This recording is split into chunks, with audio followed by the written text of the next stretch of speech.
રાજકોટ જિલ્લાના ઉપલેટા તાલુકાના ગઢાળા ગામ નજીકથી પસાર થતી મોજ નદી પરનો કોઝવે ઊંચું બનાવવાની કામગીરી શરૂ કરવામાં આવી છે। ચોમાસા દરમિયાન મોજ ડેમમાંથી પાણી છોડવામાં આવતા મોજ નદી પરનો કોઝવે પાણીમાં ગરકાવ થઈ જતો હતો, ત્યારે સ્થાનિકોની રજૂઆત અને મીડિયા દ્વારા પ્રસિદ્ધ કરાયેલ અહેવાલને પગલે સરકાર દ્વારા કોઝવે ઊંચો બનાવવાની મંજૂરી આપવામાં આવી છે। તો કોઝવે ઊંચો બનાવવાની કામગીરી શરૂ થતાં આ લોકોમાં ખુશીનો માહોલ જોવા મળી આવ્યો હતો। ચોમાસામાં કોઝવે પર પાણી ફરી વળતા લોકોને અવરજવરમાં ભારે હાલાકી ભોગવવી પડી હતી, ત્યારે કોઝવે બનાવવાની કામગીરી શરૂ થતાં જ સ્થાનિક લોકો દ્વારા એકબીજાને મીઠાઈ ખવડાવી અને મોઢા મીઠા કરવામાં આવ્યા હતા। મારું નામ છે વિક્રમભાઈ નારાયણભાઈ વાંકર, ગામ કેરાળા, તાલુકો ઉપલેટા। આજરોજ જે આપણે ગઢાળાનો જે પુલ મંજૂર થઈ ગયો, કામ પણ ચાલુ થઈ ગયું, તો અવારનવાર એટલે રજૂઆત જે પૂર્વ સરપંચ નારાયણભાઈ આહિરે બહુ રજૂઆત કરી અને લગભગ મીડિયાવાળા, આમ તો હું મીડિયાવાળાને ધન્યવાદ આપું છું એટલા માટે કે મીડિયાવાળા ચાલુ વરસાદે સતત રસ્તા બંધ હોય તો પણ ચાલુ વરસાદે મીડિયાવાળા આવી અને પરિસ્થિતિને ધ્યાનમાં રાખી અને ખૂબ મહેનત કરી છે, તો મીડિયાવાળાને ધન્યવાદ આપું છું। અને અમારે પણ એક જોડતો રસ્તો થઈ ગયો છે, તો આ પુલ છે દરેક ગામને અવરજવર કરવા માટે કાયમી બહુ લાભ થાય। હું ગઢાળા ગામનો રહેવાસી મકવાણા શામજીભાઈ ઝીણાભાઈ મારું નામ છે। અમે આજે સતત 4-5 વર્ષથી આ રજૂઆત કરવા કરી હતી। અમે આ પુલની નવા પુલની રજૂઆત કરી હતી। અત્યારે અમારે એનો સુખદ અને નિર્ણય આવ્યો છે અને અમારું પુલ યુદ્ધના ધોરણે ચાલુ થઈ ગયું છે।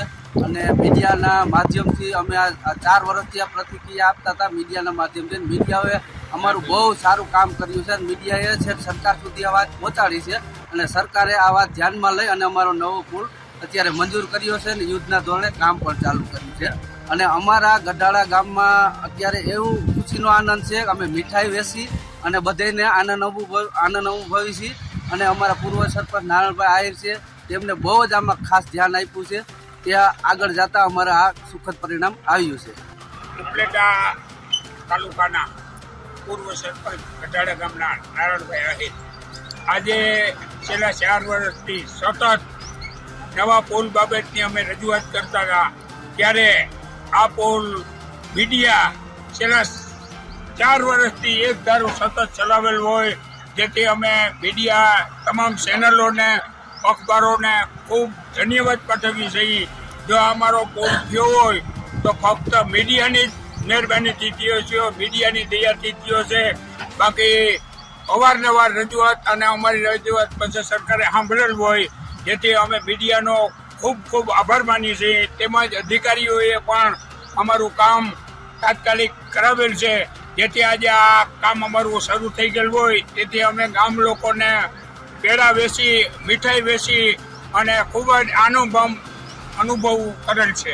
ભરતસિંહ ચુડાસમા ગઢાળા માજી ઉપસરપંચ। આ અમારા ગઢાળા ગામમાં પુલ બનાવવા માટે અમારે મીડિયા અને નારાયણભાઈનું ખૂબ ખૂબ અભિનંદન આપીએ છીએ, કારણ કે આ 4 વર્ષથી આ પુલ માટે અમે અખબારોમાં અને સરકારને ખૂબ ખૂબ વાત કરેલી, છતાંય કોઈ જવાબ આપતું નથી, પણ મીડિયાએ અને અખબારોએ આ કામ અમારું કરી દીધું અને અમારા નારાયણભાઈને ખૂબ અભિનંદન આપવા। સરફરાજ કોડી સાથે CN24 ન્યૂઝ ઉપલેટા। હવે જુઓ દેશ દુનિયાની તમામ ખબરો તમારી આંગળીના ટેરવે। ઉઠાવો મોબાઈલ અને Google Play Store પરથી ડાઉનલોડ કરો અમારી CN24 ન્યૂઝ મોબાઈલ એપ।